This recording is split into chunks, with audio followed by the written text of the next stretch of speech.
Bienvenidos a esta octava sesión de este ciclo del Círculo Bastiat, que estoy dedicando a reflexionar en torno al tema de la propiedad en general y en concreto a lo que dice Henry Lepage en su libro ¿Por qué la propiedad? Un libro que, sobre todo hoy en día, pese a que fue escrito a mediados de la década de los 80 del siglo pasado, sigue teniendo una importancia singular porque desafortunadamente hoy en día, y sin que mucha gente ni siquiera se dé cuenta de lo que está pasando, la propiedad, y en concreto la propiedad privada, se ve una y otra vez atacada, sobre todo por parte de los gobiernos. Estamos ya analizando el capítulo tercero del libro de Lepage, cuyo título es Propiedad privada, ¿por qué? Y ya en la sesión anterior vimos que una de las ventajas de la propiedad privada, no solamente para el propietario, sino para los demás, sobre todo cuando se trata de la propiedad privada de medios de producción, como el tema de la exclusividad y el poder excluir a los demás de usar, disfrutar y disponer de lo que es mío, es algo fundamental. Ahora vamos a ver otra de las ventajas que trae consigo la propiedad privada, que es precisamente la ventaja de la libre transferencia. Dice Lepage, y retomo donde nos quedamos en la última sesión. La escasez de recursos plantea, en efecto, dos problemas analíticamente distintos. El primero es el de animar a quien tiene un recurso a consagrar el máximo esfuerzo personal para explotarlo y administrarlo de la forma más eficaz posible. La escasez de recursos, dice Lepage, plantea dos problemas analíticamente distintos. El primero es el de animar, incentivar, motivar a quien tiene un recurso a consagrar el máximo esfuerzo personal para explotarlo y administrarlo de la forma más eficaz posible, a lo cual yo agregaría en beneficio de los demás, con lo cual ya estoy acotando, vamos a decirlo así, la discusión al tema de la propiedad privada de los medios de producción que se utilizan para producir bienes y servicios que se le van a ofrecer a los demás, con la intención de beneficiarlos, porque solamente si yo produciendo algún bien o servicio logro beneficiar a alguien más que estará dispuesto a pagar un precio por lo que le estoy ofreciendo, seré capaz de beneficiarme a mí mismo, ¿sí? Este es el primer problema, ¿sí? El de animar a quien tiene un recurso a consagrar el máximo esfuerzo personal para explotarlo y administrarlo de la forma más eficaz posible, teniendo en cuenta su capacidad y sus aptitudes personales. Esto es importante. Teniendo en cuenta su capacidad y sus aptitudes personales, reconociendo el hecho, ¿sí?, de que cada uno de nosotros tiene capacidades y aptitudes personales distintas a las de los demás, ¿sí? Y dice Lepage, este problema queda resuelto por el principio de exclusividad de los derechos del propietario, que fue el tema que desarrollamos en la sesión anterior y a la cual yo los remito a ustedes.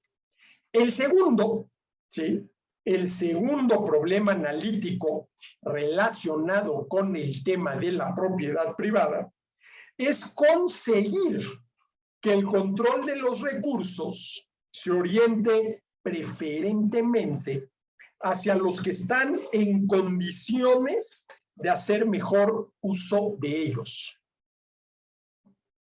A ver, aquí hay, dice Lepage, dos retos, ¿sí? Que el dueño de un recurso, dada su capacidad y aptitudes personales, haga el mejor uso posible de ese recurso. Pero luego está ¿sí? Digámoslo así, el otro problema analítico, que los recursos terminen en las manos de quienes son capaces de hacer el mejor uso posible de esos recursos, ¿sí? No todos los individuos, dice Lepage, tienen las mismas capacidades, las mismas aptitudes, ni las mismas motivaciones, porque no es nada más una cuestión de capacidad y aptitud, sino de motivación, para administrar debidamente lo que les pertenece. Desde el punto de vista de la colectividad, es preferible que el control de los recursos se oriente hacia los que tienen la capacidad y o la motivación para utilizarlos de la forma más eficiente. Sobre todo, insisto, si se trata de factores de la producción. A ver, conviene en beneficio de los consumidores, que vendrían a ser esta colectividad de la que habla Lepage, que los factores de la producción, recursos naturales, instalaciones, maquinaria, equipo, etcétera, etcétera, terminen en las manos de quienes son capaces de explotarlos de manera más productiva, ¿sí?, a menor costo para producir el bien o servicio del que se trate, y de manera más competitiva. Quienes sean capaces de producirlos y ofrecerlos a menor precio y o con mayor calidad y o con mejor servicio, que eso es lo que nos conviene a los consumidores, que lo producido se nos ofrezca al menor precio posible y o con la mayor calidad posible y o con el mejor servicio posible. Y o con el mejor servicio posible. Ahora, para lograr esto último, que los recursos terminen en las manos de quienes pueden explotarlos de manera, vamos a decirlo así, aunque estos dos términos no los usa Lepage, productiva y competitiva, se necesita la intervención de un mecanismo de reasignación permanente de los derechos de propiedad, sin que exista coacción o expoliación. La virtud de los mecanismos de la propiedad privada es, una vez más, la de resolver espontáneamente, sin coacción, sin expoliación, ¿sí?, el problema a través únicamente del juego de los intereses individuales.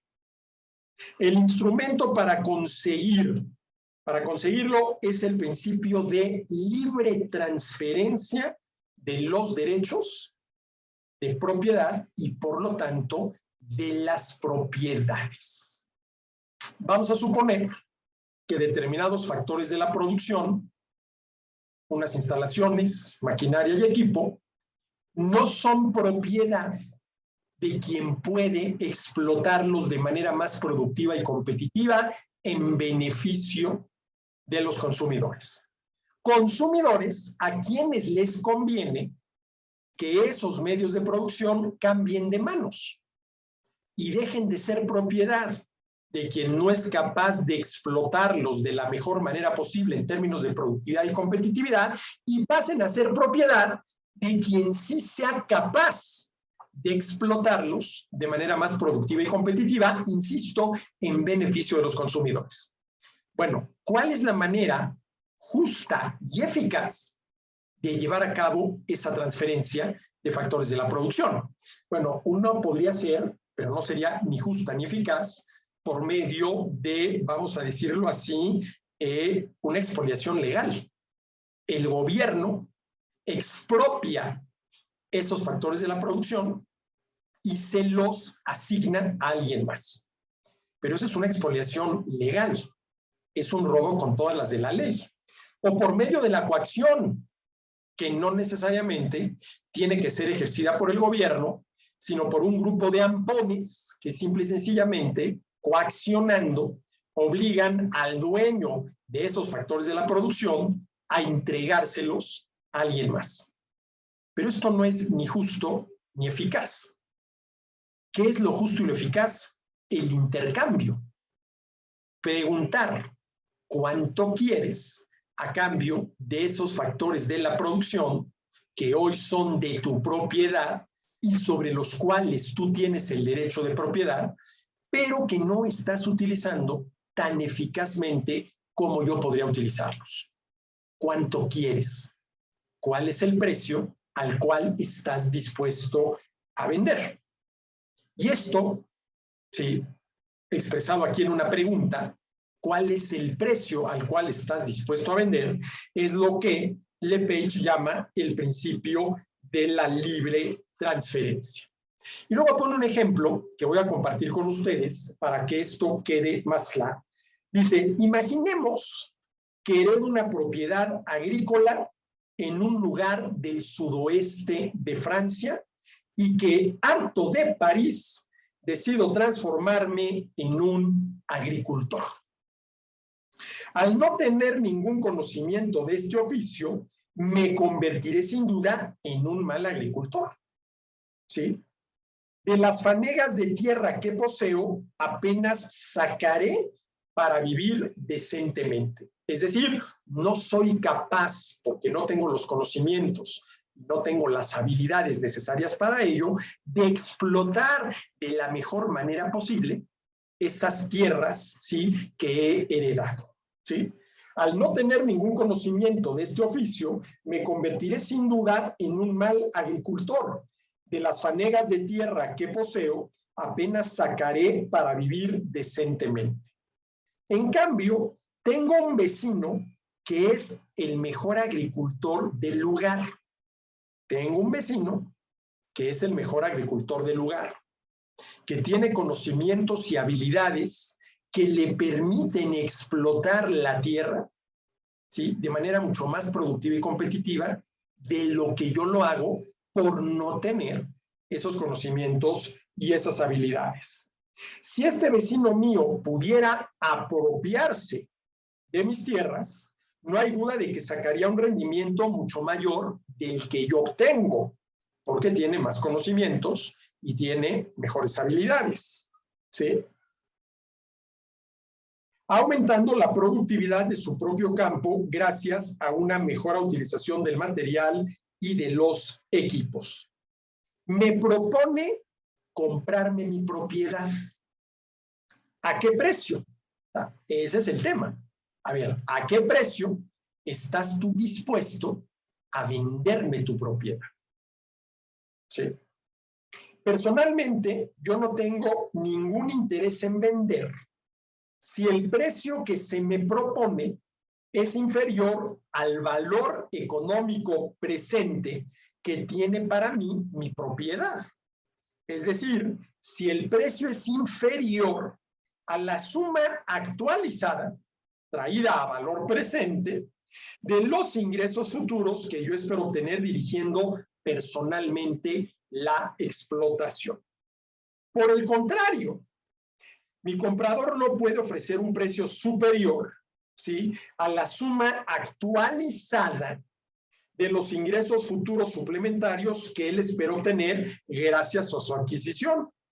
Cualquier transacción que fije un precio comprendido entre estos dos puntos extremos redundará en provecho de los dos. A ver, aquí LePage está haciendo referencia, y nada más lo menciono, a lo que yo llamo la banda de fluctuación del precio, cuyo límite superior es el precio máximo que el comprador está dispuesto a pagar, y el límite inferior está determinado por el precio mínimo al que el oferente está dispuesto a vender, ¿sí? Al que el oferente está dispuesto a vender, ¿sí? Pero vamos a suponer, ¿sí?, que nos ponemos de acuerdo, ¿sí?, y yo decido vender a un determinado precio, que es el mismo precio al cual el comprador decide comprar. Esta transacción no solamente es beneficiosa para mí y para él. Recordemos que el mercado es la relación de intercambio entre compradores y vendedores. Esa es la definición correcta de un mercado, la relación de intercambio entre compradores y vendedores, cuyo resultado es un bien común, ¿sí? Porque ambas partes ganan. ¿Y por qué ambas partes ganan? Porque cada una valora más lo que recibe que lo que da a cambio. Porque si no fuera así, pues no intercambiaría. ¿Sí? Y es precisamente a lo que hace referencia LePage cuando dice, esta transacción que es beneficiosa para nosotros dos, comprador y vendedor, ojo, también lo es para toda la colectividad. Entendiendo por colectividad, para concretar, ¿sí?, un poco más el asunto, por ejemplo, los consumidores de los productos agropecuarios que se van a producir en esas tierras. ¿Y por qué esos consumidores se van a beneficiar de que yo, agricultor poco productivo y por lo tanto poco competitivo, le haya vendido mis tierras a un agricultor más productivo y por lo tanto más competitivo, capaz de producir a menor costo de lo que yo lo hacía y por lo tanto de ofrecer a menor precio de lo que yo lo hacía, lo cual beneficia a los consumidores? Bueno, pues precisamente por lo que acabo de decir. Porque dado que ahora esa tierra está siendo explotada por un agricultor, ¿sí?, mucho más hábil que yo para realizar esa tarea, eso también va a redundar en beneficio de los consumidores, sobre todo, esto es importante, si hay competencia, Pero esta transacción, dice LePage, es beneficiosa también para toda la colectividad, entendiendo por toda la colectividad los consumidores de los productos que se producen y ofrecen en esas tierras. Ya que un productor más eficaz y más productivo, o como yo digo, más productivo, capaz de producir a menor costo, y más competitivo, capaz de ofrecer a menor precio, porque fue capaz de producir a menor costo, ¿sí?, va a sustituir a otro que lo era menos, A través de este ejemplo ficticio, ¿sí?, nos hemos encontrado con el principio del intercambio colectivo, ¿sí?, concepto que me parece redundante, porque ahí donde hay intercambio hay por lo menos dos, comprador y vendedor, entonces ya hay una colectividad, el comprador y el vendedor, que están cooperando entre sí. Y esto es importante, porque cualquier intercambio es un acto de cooperación entre comprador y vendedor, porque tu vendedor me estás entregando a mi comprador algo que valoro más que el precio que te estoy pagando. Por lo tanto, me estás beneficiando, estás cooperando para que yo eleve mi nivel de bienestar. Y lo mismo, ahora sí que al revés. Yo, comprador, al pagarte a ti, vendedor, el precio al cual estás dispuesto a venderme, ¿sí?, te estoy ayudando a elevar tu nivel de bienestar y por lo tanto estoy cooperando contigo, ¿sí? El intercambio, que es esta relación de compraventa entre oferentes y demandantes, es sobre todo, ¿sí?, cooperación.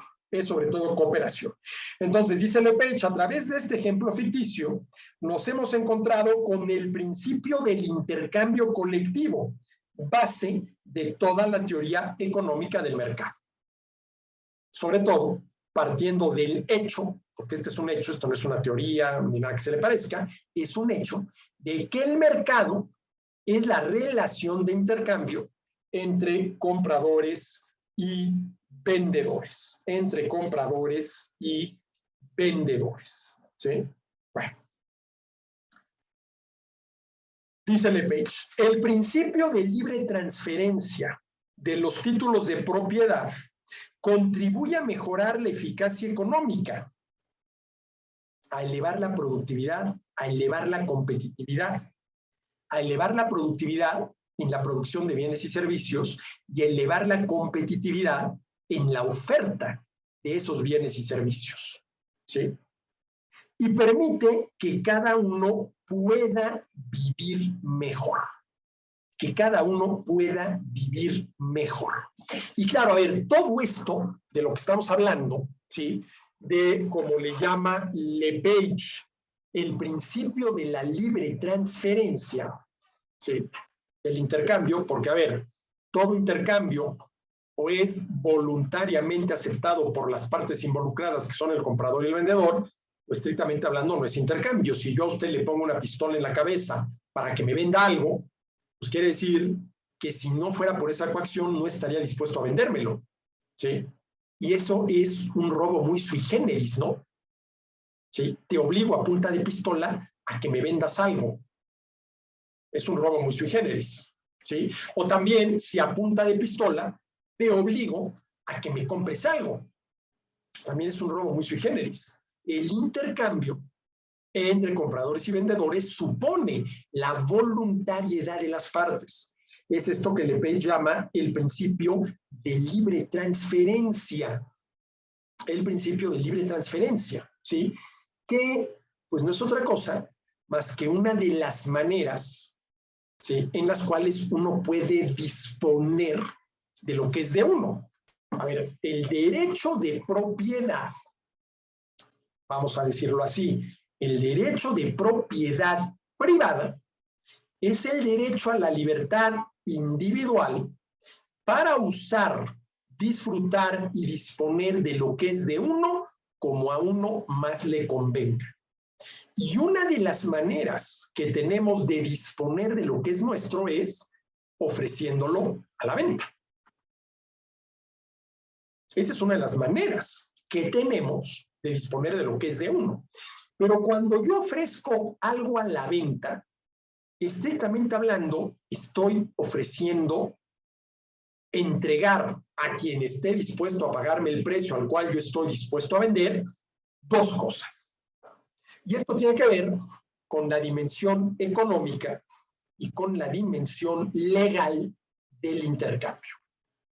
A ver, si yo estoy dispuesto a venderles a ustedes este reloj por 5,000 pesos, ¿sí?, y alguno de ustedes está dispuesto a comprármelo por 5,000 pesos, yo les voy a entregar primero físicamente el reloj. Esa es la dimensión económica del intercambio, la entrega del bien o servicio que se compró. Este reloj es un bien, ¿sí?, que proporciona ciertos servicios, de los cuales, pues quiero yo pensar que es el más importante cuando de un reloj se trata, es dar la hora. Pero además de entregarles físicamente el reloj, también les estoy entregando, les estoy cediendo el derecho de propiedad sobre el reloj. No nada más la propiedad del reloj, que viene a ser la dimensión económica del intercambio, sino el derecho de propiedad sobre el reloj, que es la dimensión jurídica o legal del intercambio, ¿sí? Y esta libertad individual para disponer de lo que es de uno, como a uno más le convenga, siendo que una de las maneras de hacerlo es ofreciendo a la venta, ¿sí?, es importantísima para que los recursos terminen en las manos, ¿sí?, de quien más los aprecia.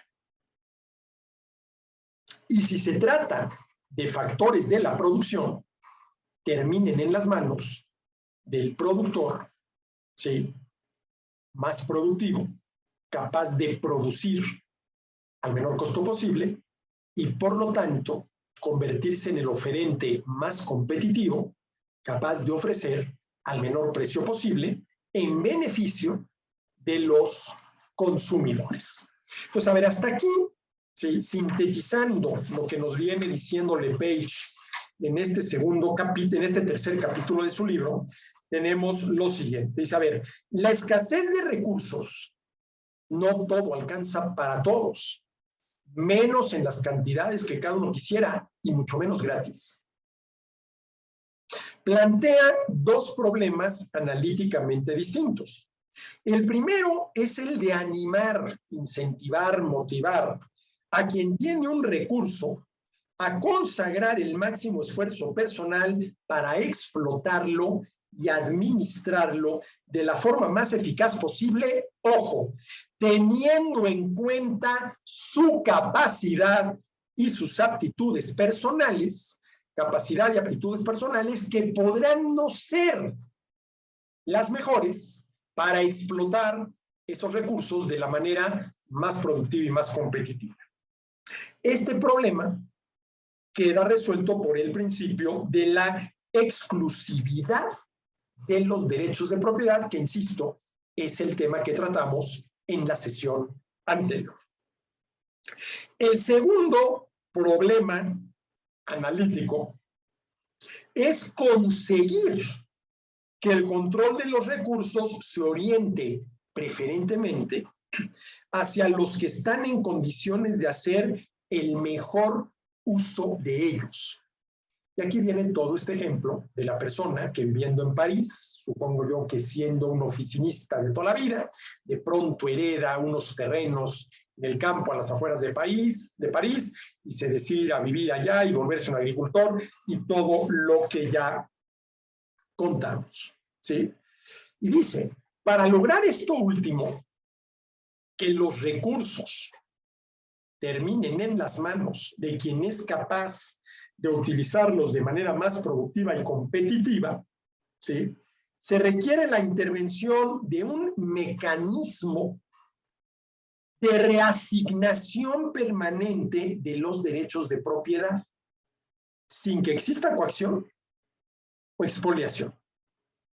La virtud de los mecanismos de la propiedad privada es, a ver, ¿a qué se refiere Lepage cuando habla de la virtud de los mecanismos de la propiedad privada? A ver, vuelvo a lo que dije hace un momento.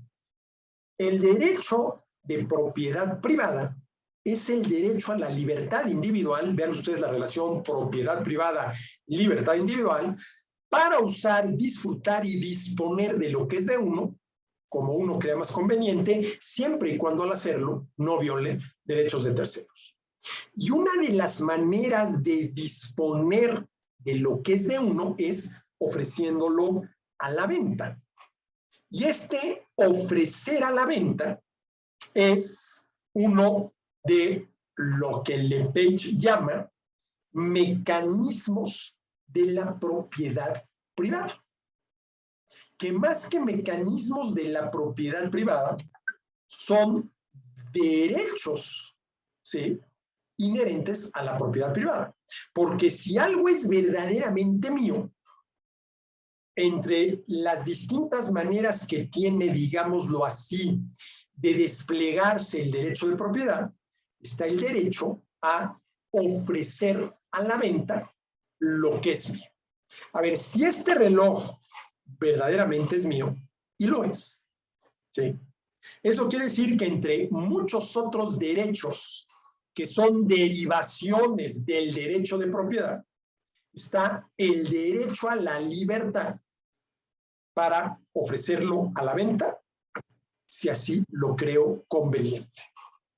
Entonces, para que los recursos escasos, sobre todo tratándose de medios de producción, terminen en las manos de quien sea capaz de explotarlos de manera más productiva y competitiva en beneficios de la colectividad, siendo la colectividad los consumidores, se necesita la intervención de un mecanismo de reasignación permanente de los derechos de propiedad, sin que exista coacción o expoliación. La virtud de los mecanismos de la propiedad privada es, una vez más, la de resolver espontáneamente. A ver, y por espontáneamente hay que entender sin coacción, sin expoliación, ¿sí?, el problema a través únicamente del juego de los intereses individuales. ¿Qué es esto del juego de los intereses individuales? Bueno, a ver, cuando uno intercambia, ya sea que uno esté por el lado de la oferta o esté por el lado de la demanda, lo hace por interés personal. A ver, si yo compro algo, Lo hago porque yo tengo el interés de satisfacer una necesidad, un gusto, un deseo o un capricho con ese bien o servicio que voy a comprar. Estoy actuando en mi propio beneficio. Y quien me lo vende está también actuando en su beneficio, porque con el producto de esa venta, con el ingreso generado por esa venta, él va a poder demandar y comprar el bien o servicio que necesita para satisfacer su necesidad. ¿Sí? Bueno, y esto nos remite, y nada más lo menciono, a la metáfora de la mano invisible de Adam Smith. ¿Sí? La virtud de los mecanismos de la propiedad privada es, una vez más, la de resolver espontáneamente, y por ello hay que entender sin coacción, sin expoliación, el problema a través únicamente del juego de los intereses individuales. El instrumento para conseguirlo es el principio de libre transferencia de los derechos, que no es otra cosa más que el mercado definido como la relación de intercambio entre compradores y vendedores. ¿Sí? El principio de libre transferencia de los títulos de propiedad contribuye a mejorar la eficacia económica y permite que cada uno pueda vivir mejor, porque gracias al principio de la libre transferencia de los títulos de propiedad privada, los factores de la producción pueden acabar en las manos de quien sea capaz de utilizarlos de manera más productiva, producir a menor costo, ¿sí? Y más competitiva, ofrecer a menor precio. Pero es preciso que exista un mecanismo que incite en todo momento a los individuos a esforzarse para aprovechar el mayor número posible de oportunidades de intercambio en un contexto en el que tales posibilidades no son espontáneamente conocidas por todos. Y es preciso igualmente que exista otro mecanismo que sancione a los que no han estado a la altura de sus pretensiones y cuyos resultados atestiguan que tales pretensiones estaban por encima de sus posibilidades. Solo si se cumple esta doble condición, las virtualidades del principio de la libre renegociación de los derechos pueden llegar a influir en el logro de una economía más eficaz.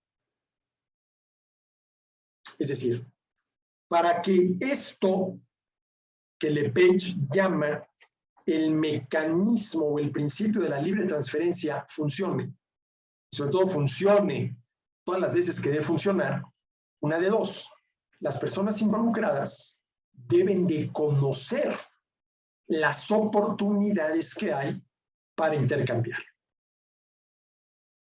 Y una vez que se conocen las oportunidades que hay para intercambiar, ese intercambio debe ser posible. Ese intercambio debe ser posible. Ahora, dice Lepage, la característica, casi podríamos decir el milagro, del régimen de la propiedad privada es que resuelve automáticamente este problema. ¿Cómo? Por las exigencias de la propia competencia. Esa situación de competición que aparece naturalmente en cuanto se reconoce a los hombres de libertad, a los hombres la libertad de utilizar y de disponer de sus derechos de propiedad en función de lo que ellos mismos consideran su interés personal. Su interés personal. ¿Sí? Por ejemplo, dice Lepage, en la mayor parte de los casos es la competencia la que nos obliga a prestar atención a las oportunidades de intercambio que se ofrecen permanentemente, pero de las que quizá no nos apercibiríamos si no existiera un elemento externo, las iniciativas de otro, las amenazas de quiebra, que nos revelara de alguna forma los instrumentos para conseguir nuestro propio interés. De la misma forma, sancionará nuestras imprudencias en la gestión. Dicho de otra manera, es la competencia, que es a su vez producto de la libertad en el uso de la propiedad, la que vigila para que hagamos el mejor uso de esa libertad o el mejor uso de nuestras propiedades, insisto, cuando se trata de factores de la producción. A ver, ¿cuál es, cara al interés que tenemos los consumidores de poder comprar lo que necesitamos al menor precio posible y o con la mayor calidad posible y o con el mejor servicio posible? ¿Sí? ¿Qué condición tiene que cumplirse para que se logre esto que es la trilogía de la competitividad, menores precios, mayor calidad, mejor servicio? La competencia. ¿Cuál es la gran ventaja que tiene la competencia cara a los intereses del consumidor? Que la competencia es una amenaza. O te pones abusado, te vuelves más productivo, capaz de producir a menor costo para poder volverte más competitivo, capaz de ofrecer a menor precio, o la competencia te va a sacar del mercado. Y si tú no eres capaz, por las razones que sean, de volverte más productivo y más competitivo, ¿sí? Y existe la posibilidad de quiebra porque no pudiste competir, entonces lo que te conviene es venderle todos esos factores de la producción a quien sí sea más productivo y más competitivo que tú. ¿Sí? La importancia de la competencia. De tal manera que ¿sí? Se debe de lograr la mayor competencia posible de entrada por el lado ¿sí? de los oferentes. ¿Y cuáles son las condiciones que se tienen que cumplir para lograr la mayor competencia posible por el lado de los oferentes? Bueno, en primer lugar, que se permita que todo aquel nacional o extranjero que quiera participar, ¿sí? ya sea produciendo bienes o servicios con capital nacional extranjero en un determinado sector de la actividad económica u ofreciendo bienes y servicios nacionales o importados en cualquier mercado de la economía, lo pueda hacer. Esa es la primera condición que se tiene que cumplir. Que todo aquel nacional o extranjero que quiera producir con capital nacional o extranjero bienes o servicios en cualquier sector de la actividad económica lo pueda hacer, o que cualquiera nacional o extranjero que quiera ofrecer bienes o servicios nacionales o importados en cualquier mercado lo pueda hacer. En segundo lugar, la segunda condición que se tiene que cumplir para lograr la mayor competencia posible, ¿sí? que es lo que verdaderamente motiva a los productores y oferentes a volverse más competitivos, es que no se incurra en prácticas monopólicas. Es decir, que los competidores que producen y ofrecen bienes sustitutos, porque compiten entre sí, quienes producen y ofrecen bienes sustitutos, por ejemplo, distintas marcas de refresco de cola, por poner un ejemplo, ¿sí? no se pongan de acuerdo para no competir. Si te pones de acuerdo para no competir y no compites, pues no hay competencia. Por más que pueda haber más de 2 oferentes. Vamos a suponer 5 distintos productores y oferentes de refrescos de cola. Coca-Cola, Pepsi-Cola, Red Cola, Happy Cola y Friendly Cola. 5 marcas distintas de refrescos de cola. Pero se ponen de acuerdo para no competir y sobre todo para no competir vía precios. Es decir, incurriendo en lo que se conoce como práctica monopólica absoluta. Cuando los productores y oferentes de un bien sustituto, refrescos de cola, se ponen de acuerdo para no competir vía precios.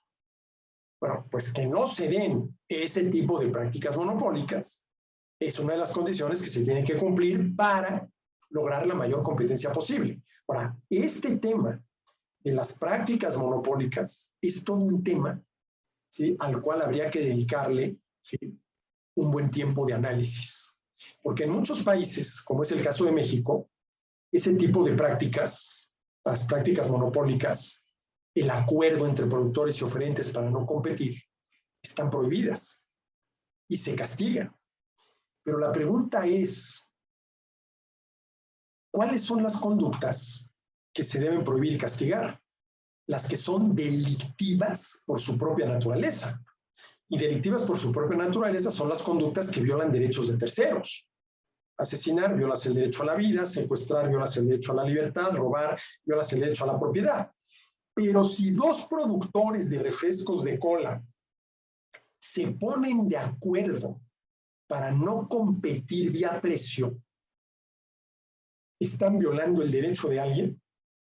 No, salvo que creamos equivocadamente que los consumidores tenemos el derecho de que lo producido se nos ofrezca al menor precio posible que es el que coincide con el costo de producción. Pero los consumidores no tenemos ese derecho.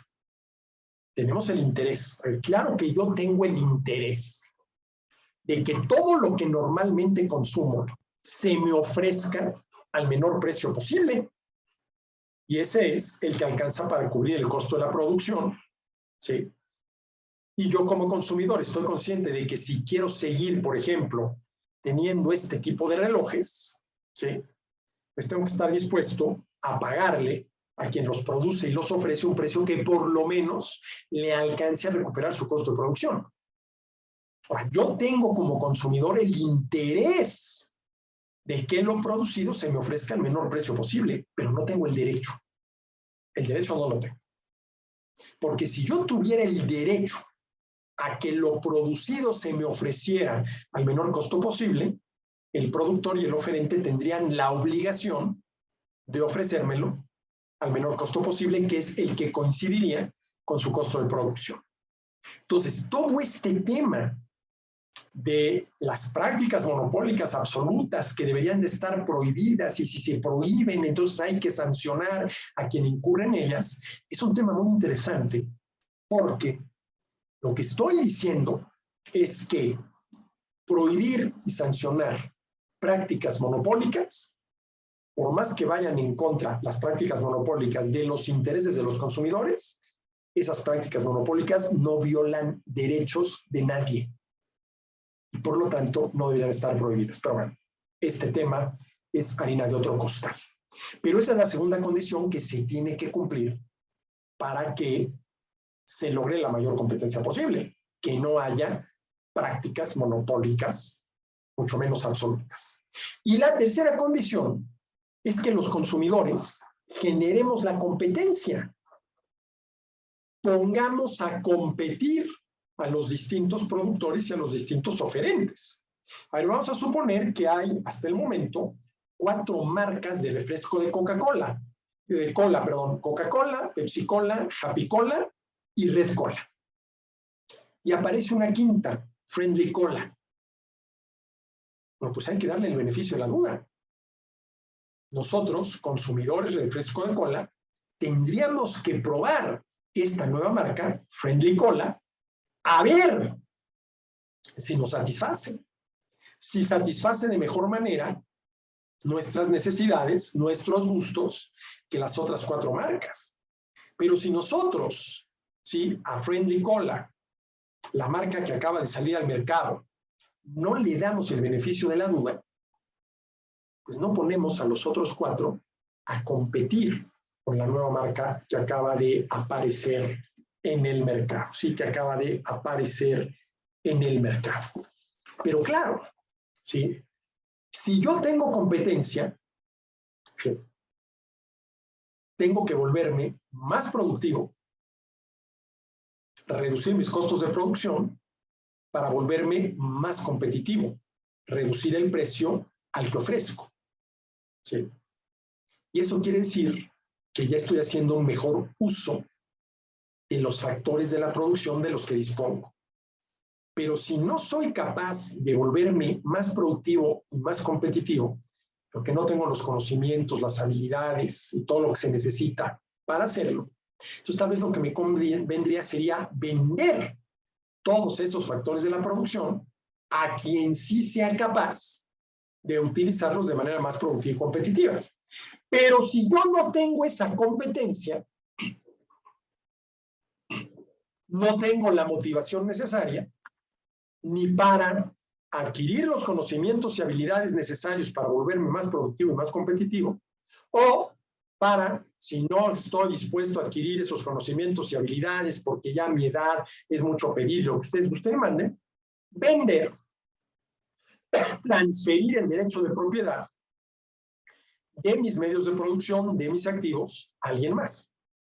Esto es a lo que se refiere Lepage cuando habla de la importancia de la competencia para que, insisto, los factores de la producción acaben en las manos de quienes son capaces de aprovecharlos de manera más productiva y competitiva en beneficio de la colectividad que, bueno, pues vendría a ser la colectividad de los consumidores.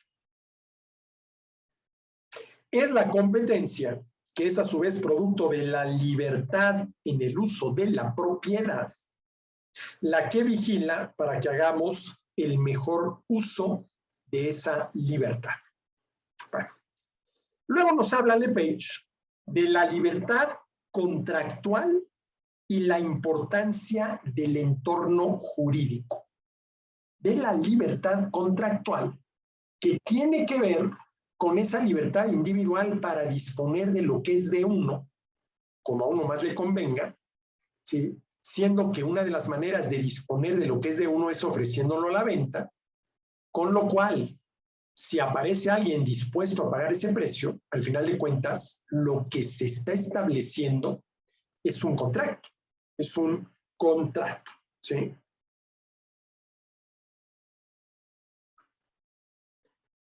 Dice Lepage, en nuestra concepción de la propiedad, no es solo la posesión material de las cosas la que se puede ceder libremente, lo que yo llamo la dimensión económica del intercambio. La libertad de la propiedad otorga al propietario no solamente la libertad de enajenar a quien quiera en las condiciones que mejor le convenga lo que es de su propiedad, sino igualmente la libertad de ceder a otros el derecho de ejercer en su lugar temporalmente, de forma completa o solo parcial, ciertas prerrogativas personales asociadas a dicha posesión o que se derivan de ello. Partiendo de ahí, una de las características más destacables del sistema de propiedad privada, una de las características más destacables del sistema de propiedad privada es la de permitir una gran flexibilidad en la forma en la que se pueden organizar y reorganizar libremente y al gusto de cada uno por medio de contratos, la asignación de los derechos de control y uso de los recursos productivos que tiene concedidos el propietario. Yo mencionaba hace rato, ¿sí? Creo que esto es lo que dije, una serie de derechos derivados, derechos de propiedad derivados del, digámoslo así con mayúsculas, el derecho de propiedad.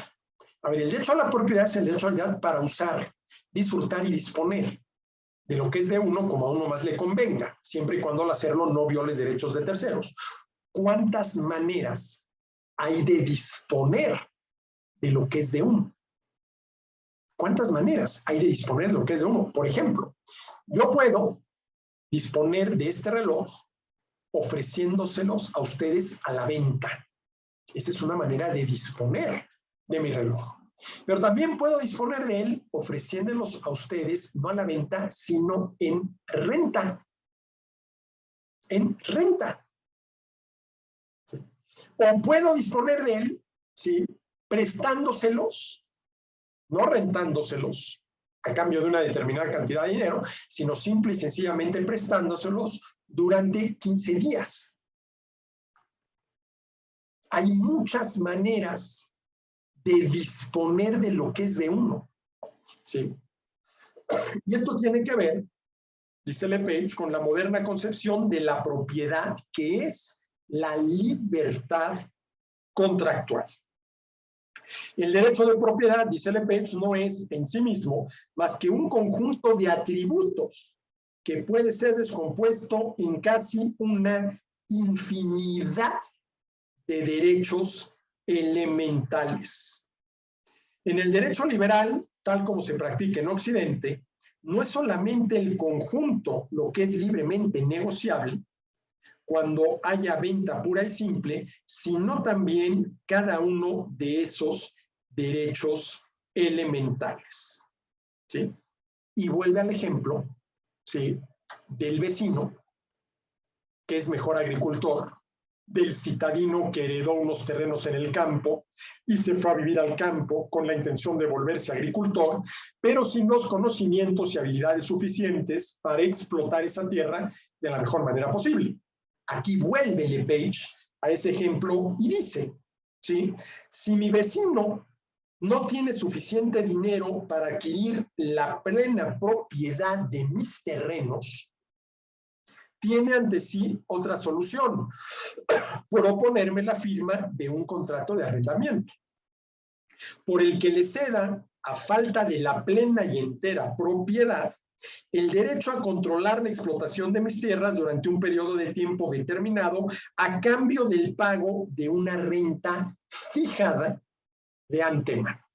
Ya no te voy a vender mis tierras porque no tienes el dinero suficiente para pagarme el precio al cual estoy dispuesto a venderlas, pero sí te las voy a rentar.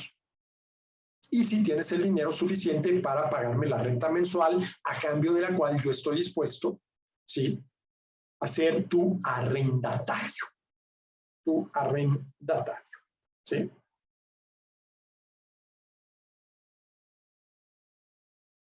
El contrato, la libertad contractual, ¿sí? La libertad contractual, ¿sí?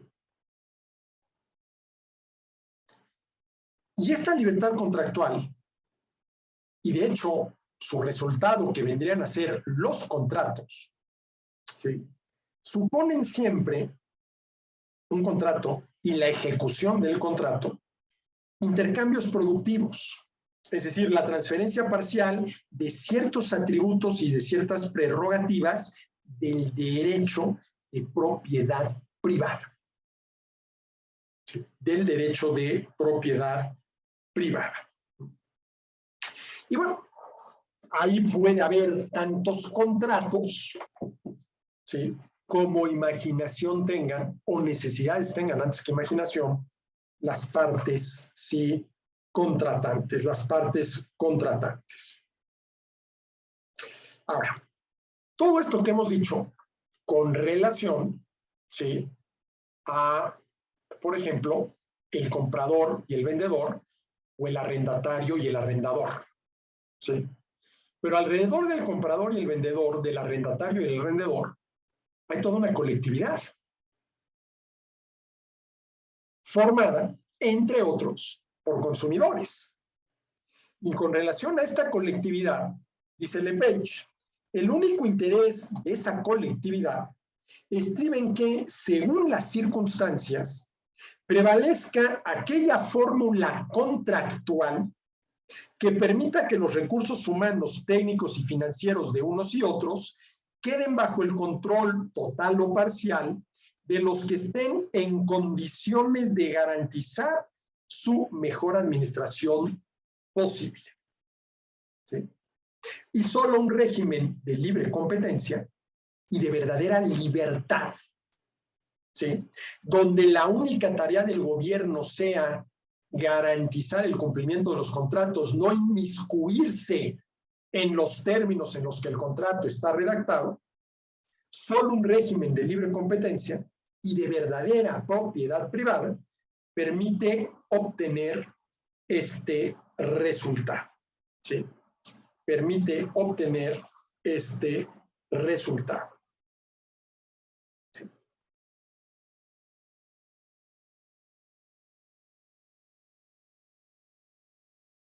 Bueno. Y luego, dicho todo esto, se pregunta Lepage, ¿cómo proteger los derechos de propiedad? ¿Sí? Dice Lepage, no es posible disociar las ventajas del régimen de la propiedad privada, ojo, de la infraestructura jurídica que la acompaña. A ver, lo voy a decir en términos un poco más contemporáneos. No es posible disociar las ventajas del régimen de la propiedad privada del marco institucional, las reglas del juego, sobre todo las formales, que son las normas jurídicas, que la acompañan. Para que el capitalismo moderno llegase a adquirir su actual desarrollo, fue preciso que con anterioridad se acumulase una experiencia jurídica y cultural muy importante. Y aquí la pregunta que yo me hago siempre que leo este parrafito es, a ver, países como son los nuestros, los latinoamericanos, en los cuales pues el desarrollo del capitalismo, y más que del capitalismo, de la economía de mercado en el sentido institucional del término, deja mucho que desear, ¿hasta qué punto se debe a que no se ha acumulado, ¿sí?, una experiencia jurídica y cultural realmente favorable, ¿sí?, a la propiedad privada sobre los medios de producción y a la libertad individual para producir, ofrecer y vender? Pero bueno, dice Lepage, no es posible disociar las ventajas del régimen de la propiedad privada de la infraestructura jurídica, yo diría del marco institucional, que la acompaña. Para que el capitalismo moderno llegase a adquirir su actual desarrollo, fue preciso que con anterioridad se acumulase una experiencia jurídica y, ojo, cultural muy importante. Y luego dice algo muy interesante. Dice, la cuestión no es proteger a los propietarios considerados como clase social, sino proteger los derechos de propiedad. ¿Sí? Que tales derechos sean fácilmente identificables y verificables, que no estén sujetos a excesivas incertidumbres jurídicas, que sean objeto de una delimitación lo suficientemente precisa para que puedan ser protegidos eficazmente contra las intromisiones de otros. Además, es absolutamente esencial que la justicia sea lo suficientemente fiable y previsible. Solo si estas condiciones se cumplen, si disponemos de normas de propiedad suficientemente fiables, estables y ciertas, el régimen de propiedad privada podrá aportar los beneficios que le justifican ante la sociedad. ¿Y cuáles son los beneficios que justifican, ¿sí?, al régimen de propiedad privada frente a la sociedad, sobre todo frente a los consumidores? Que gracias a ello se produce al menor costo posible y se ofrece al menor precio posible. Al menor precio posible, ¿sí?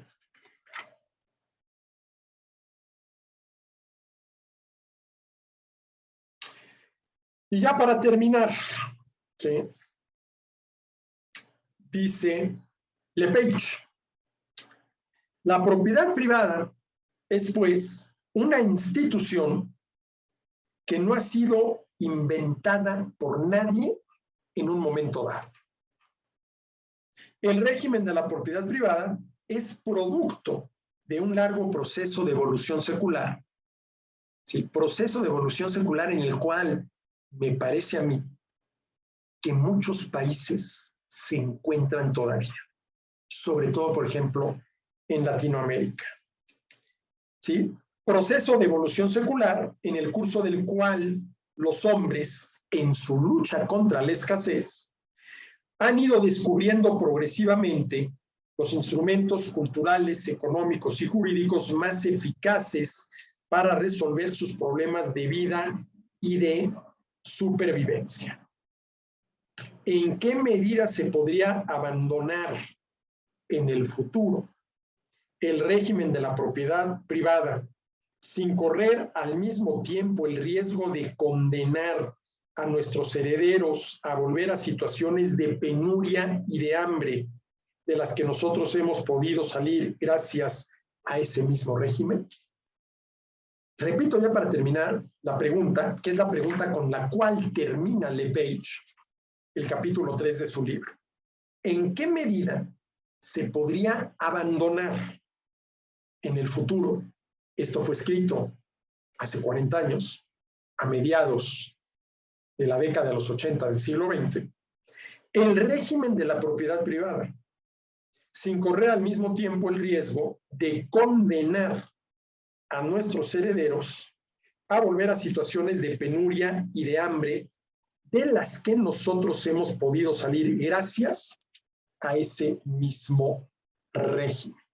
Gracias a ese mismo régimen.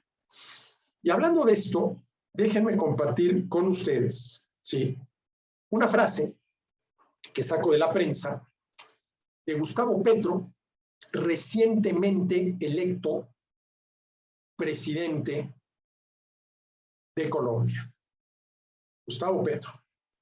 La riqueza es de quien la necesita, no de quien la crea. Quien posee riqueza en cualquier medida es en esencia un enemigo del pueblo. La propiedad es casi siempre un hurto a los pobres y la Colombia humana se encargará de redistribuir en bien de ellos lo que otros injustificadamente aluden como propio.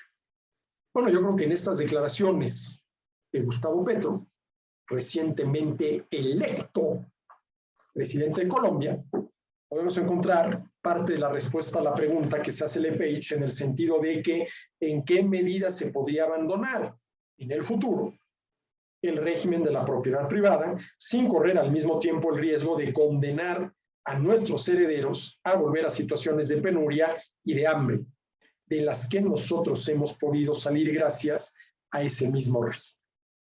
Pues hasta aquí esta sesión del Círculo Bastiat, de este ciclo dedicado al tema de la propiedad en general y en concreto a lo que dice Henry Lepage en su libro ¿Por qué la propiedad?, para iniciar en la próxima sesión el análisis del capítulo 4, la empresa y la propiedad, las fuentes del poder capitalista, ¿sí? Análisis que ya comenzaré explicando por qué, ¿sí?, Lepage hace tanto énfasis en la empresa.